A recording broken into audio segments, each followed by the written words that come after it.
that Indonesia is a country based on a constitution, namely the 1945 Constitution of the Republic of Indonesia.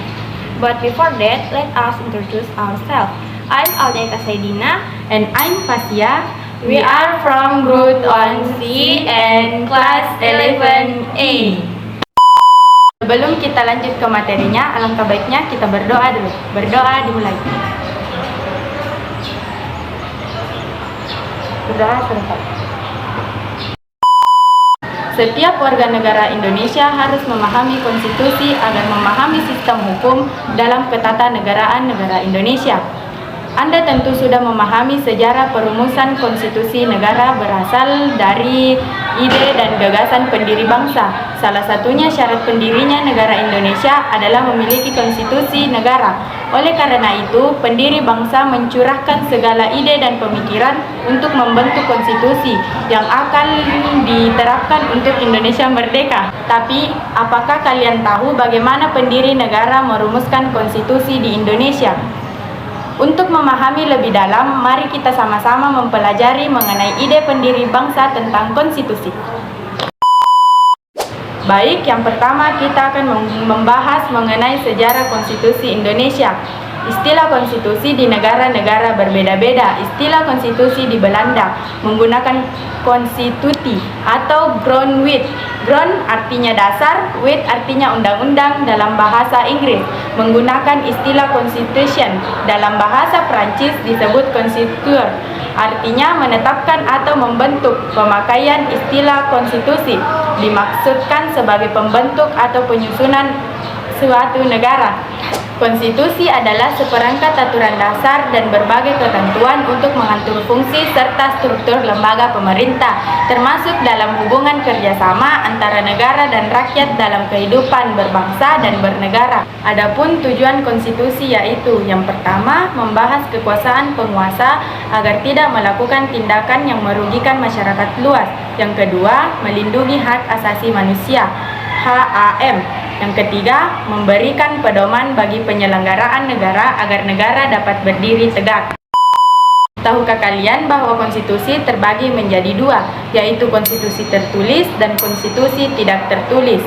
A. Konstitusi tertulis. Konstitusi tertulis adalah aturan-aturan pokok dasar negara, bangunan negara, dan tata negara yang mengatur peri kehidupan satu bangsa di dalam sistem hukum negara. Konstitusi tertulis dicantumkan dalam dokumen tertulis. B. Konstitusi tidak tertulis. Konstitusi tidak tertulis yaitu peraturan yang ada tetapi tidak tertulis, yang timbal dan tetap pemelihara serta tetap dijalankan dalam praktik penyelenggaraan negara. Konstitusi sangat diperlukan oleh suatu negara. Semua negara merdeka pasti menyusun konstitusi. Konstitusi merupakan dokumen nasional yang bersifat istimewa, sekaligus sebagai dokumen hukum dan politik. Namun ternyata ada negara di dunia ini yang tidak memiliki konstitusi tertulis. Salah satunya Inggris. Di negara tersebut, aturan dasar terhadap semua lembaga-lembaga kenegaraan dan semua hak asasi manusia terdapat pada adat kebiasaan dan terbesar di berbagai dokumen. Konstitusi di Indonesia adalah Undang-Undang Dasar Negara Republik Indonesia tahun 1945. Selanjutnya, sidang dilakukan pada tanggal 11 Juli 1945. Dalam rapatnya, panitia perancang Undang-Undang Dasar mengambil beberapa keputusan penting, diantaranya bentuk negara unitarisme atau Republik Kesatuan, kepala negara satu orang, nama kepala negara sebagai presiden. Pada 13 Juli 1945 berhasil membahas beberapa hal dan menyepakati antara lain ketentuan tentang lambang negara, negara kesatuan, dan sebutan Majelis Permusyawaratan Rakyat dan membentuk panitia penghalus bahasa yang terdiri atas Jadiningrat, Agus Salim, dan Soepomo. Rancangan Undang-Undang Dasar diserahkan kepada panitia penghalus bahasa. Pada tanggal 14 Juli 1945, Insinyur Soekarno menyampaikan usul rencana hasil kerja panitia perancang Undang-Undang Dasar sebagai berikut. Yang pertama yaitu pernyataan Indonesia Merdeka. Yang kedua, pembukaan hukum dasar. Yang ketiga, Undang-Undang Dasar yang terdiri atas 15 bab yang terbagi atas 42 pasal.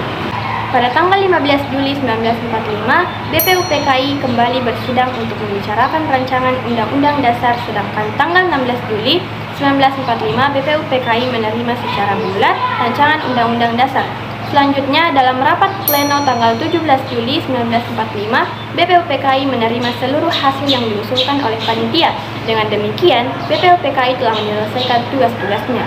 Sehari setelah proklamasi kemerdekaan Indonesia, Panitia Persiapan Kemerdekaan Indonesia atau yang biasa disebut PPKI mengesahkan Undang-Undang Dasar Negara Republik Indonesia tahun 1945 yang diambil dari rancangan undang-undang yang disusun oleh perumus pada tanggal 22 Juni 1945 dan Panitia Perancang Undang-Undang Dasar tanggal 16 Juni 1945. Nah, itulah tadi sejarah konstitusi di Indonesia. Selanjutnya kita akan membahas mengenai konstitusi di Indonesia. Perlu kalian ketahui bahwa Indonesia termasuk negara yang menerapkan konstitusi tertulis dalam kehidupan bermasyarakat dan bernegara.